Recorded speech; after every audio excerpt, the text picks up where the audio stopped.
Welcome to Deepa வேர் basket. பாருங்கள், இப்போ நம்ம சிவன் கண்ணு கிராஸ் நாட்டில் ஒரு கூடை பார்த்துட்ருக்கோம். இந்த கூடையினுடைய அளவுகள், எந்த அளவு கட்டு வயர் எடுத்திருக்கேன், என்ன மாதிரி நம்ம கிராஸில் சிவன் கண்ணில் கூடை வளர்த்துறது அப்படிங்கிறதையும் நான் சொல்கிறேன். பாருங்கள், இதுக்கு நம்ம பேஸ் 12 வரிசைகள் பின்னிருக்கோம். எதனால் அப்படின்னு கேட்டிங்கன்னா, நம்ம இந்த மாதிரி 4 நாளாக பிரித்து போடுறதுக்காக. இப்போ நான் பேஸ் நாட்டுங்கிறதுனால ஃபுல்லாக அடிப்பாகம் முடித்து 4 ஒயராக பிரித்து, இங்கே பாருங்கள், 4 ஒயருக்கு ஒரு டைமு ஒயர் ஜாயின் பண்ணி கட் பண்ணியிருக்கேன். தெரியுதுங்களா? இந்த 4 ஒயர் மட்டும் எடுத்து பின்னிட்டு லெஃப்ட் சைடும் ரைட் சைடும் அதே அளவு அளந்து ஒயர் நம்ம கட் பண்ணிட்டோம். சரிங்களா?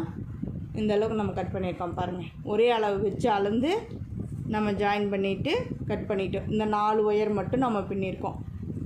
இது எதுக்காக அப்படின்னு கேட்டிங்கன்னா, பாருங்கள், இந்த மாதிரி குமிழாக கிடைக்கும். நம்மளுக்கு கூட பார்க்குறக்கு அழகாக இருக்கும். அதுக்காக இந்த மாதிரி நம்ம பண்ணியிருக்கோம். ஓகேங்களா? இப்போ இதுக்கு நம்ம எப்படி இந்த 4 நாளாக இருக்கிற ஒயரை நம்ம சிவன் கண்ணாக மாற்றுறது, கிராஸில் எப்படி சிவன் கண் கூடையாக வளர்த்துறதுங்கிறத நான் சொல்கிறேன். பாருங்கள், நான் இந்த மாதிரி பண்ணுறேங்கிறத. இப்போ இந்த 4 ஒயர் நம்ம ஒயர் ஜாயின் பண்ணியிருக்காங்களா? ஓகேங்களா? இப்போ இந்த 4 ஒயரில் சென்டர் 2 ஒயர் மட்டும் இருக்குது இல்லைங்களா? இந்த 2 ஒயர் எடுத்து ஒரு பேஸ் நாட் போட்டுக்கணும். அதாவது நம்ம கட்டு ஒயர் சென்ட்ரலாக இருக்கிற 2 ஒயர் மட்டும் எடுத்து நம்ம ஒரு பேஸ் நாட் பின்னிக்கிறோம்.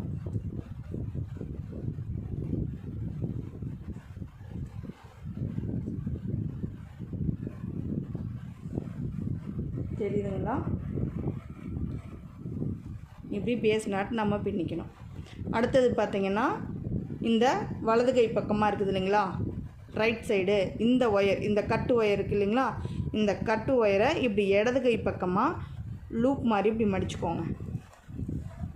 இந்த கட்டு ஒயர் இப்படி கிராஸாக நாட் போட்டதுனால இப்படி கிராஸாக தான் இருக்குங்க. இந்த சென்டர் நாட் போட்டோம் இல்லைங்களா, அது இப்படி கிராஸாக வரும். இந்த ஒயர் மேலே இருக்கணும். இந்த கட்டு ஒயர் கீழ்ப்பக்கமாக இப்படி லூப் மாதிரி நம்ம மடித்து வச்சுருக்கோம். சரிங்களா? பார்த்திங்கன்னா பள்ளப்பகுதி தெரியுது. இந்த கிராஸாக வர ஒயரை இப்படி மடித்து எஸ் மாதிரி ஃபோல்ட் பண்ணி இந்த ஒயருக்குள்ளே நம்ம இப்படி விட்டு நல்லா இப்படி இழுத்து டைட்டாக இந்த நாட் போட்டுக்கணும். சிவன் கண் நாட்டுங்க. ஒரு பேஸ் நாட் பண்ணதுக்கப்புறம் அடுத்தது சிவன் கண் நாட்டு.